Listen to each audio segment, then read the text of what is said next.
keren kan? Oke, di ujung video ini saya akan memberikan keluh kesah positif dan negatif dari PJJ masing-masing 3 poin. Yang pertama itu positifnya, memaksa kita agar menggunakan teknologi. Ya, perlu kita ketahui saja kan, PJJ ini sangat penting dalam hal teknologi. Seperti kita mengumpulkan tugas harus menggunakan email atau Google Classroom, itu semua teknologi. Dan ini merupakan sangat penting juga untuk dunia perkuliahan, karena perkuliahan juga sistemnya sama tetapi sedikit lebih rumit. Kemudian bisa juga hingga pekerjaan nanti kan, kalau misalnya mengirim file ke bos atau mengirim file ke anak buah menggunakan email. Nah, kita sudah dididik dari sekarang.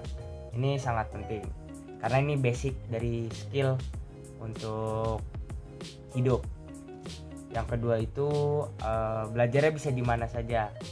Kita lebih fleksibel. Kita bisa aja belajar di toilet sambil BAB, atau bisa belajar sambil masak, nyuci piring.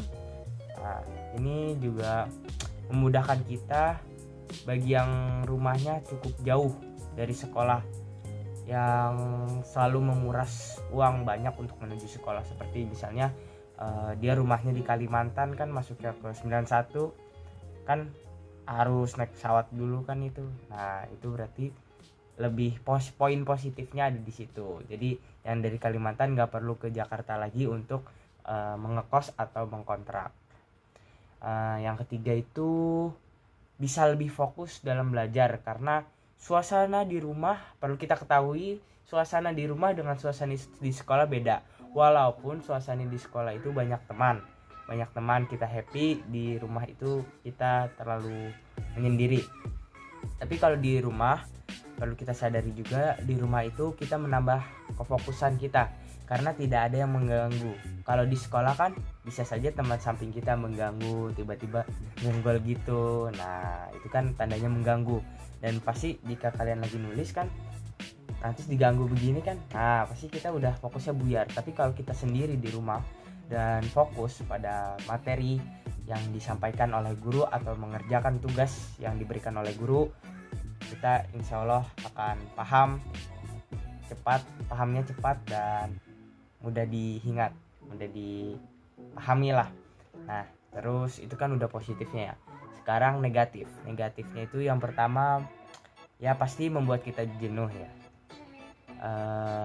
Jenuh itu karena laptop, elektronik itu membuat mata kita cepat lelah, bahkan bisa rabun jarak jauh.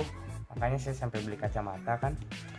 Ini pokoknya ini masalahnya di situ, jenuh karena elektronik, bukan karena jenuh pelajarannya.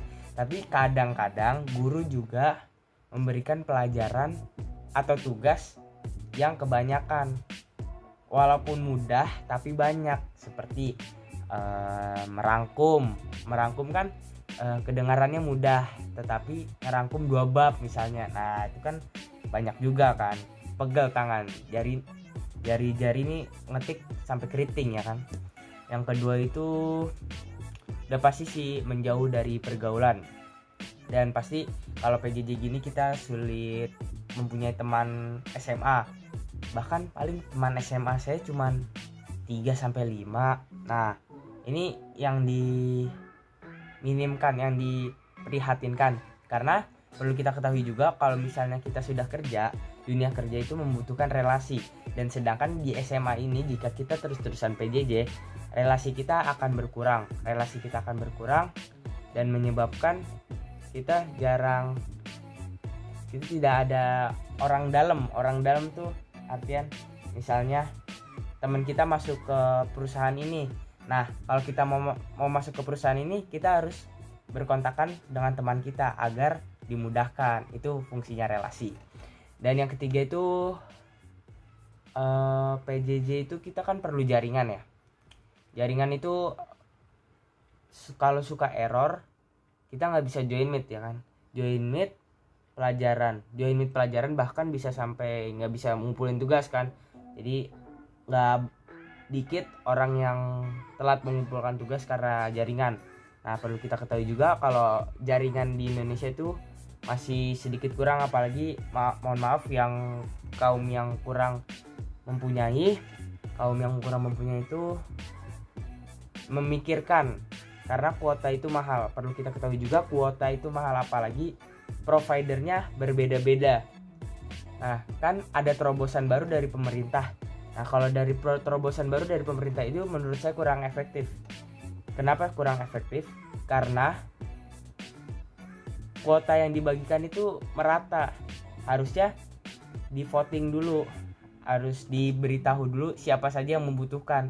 Jangan sampai orang kaya yang mendapatkan, harus orang yang tidak mampu yang mendapatkan. Jadi harus bijak-bijak.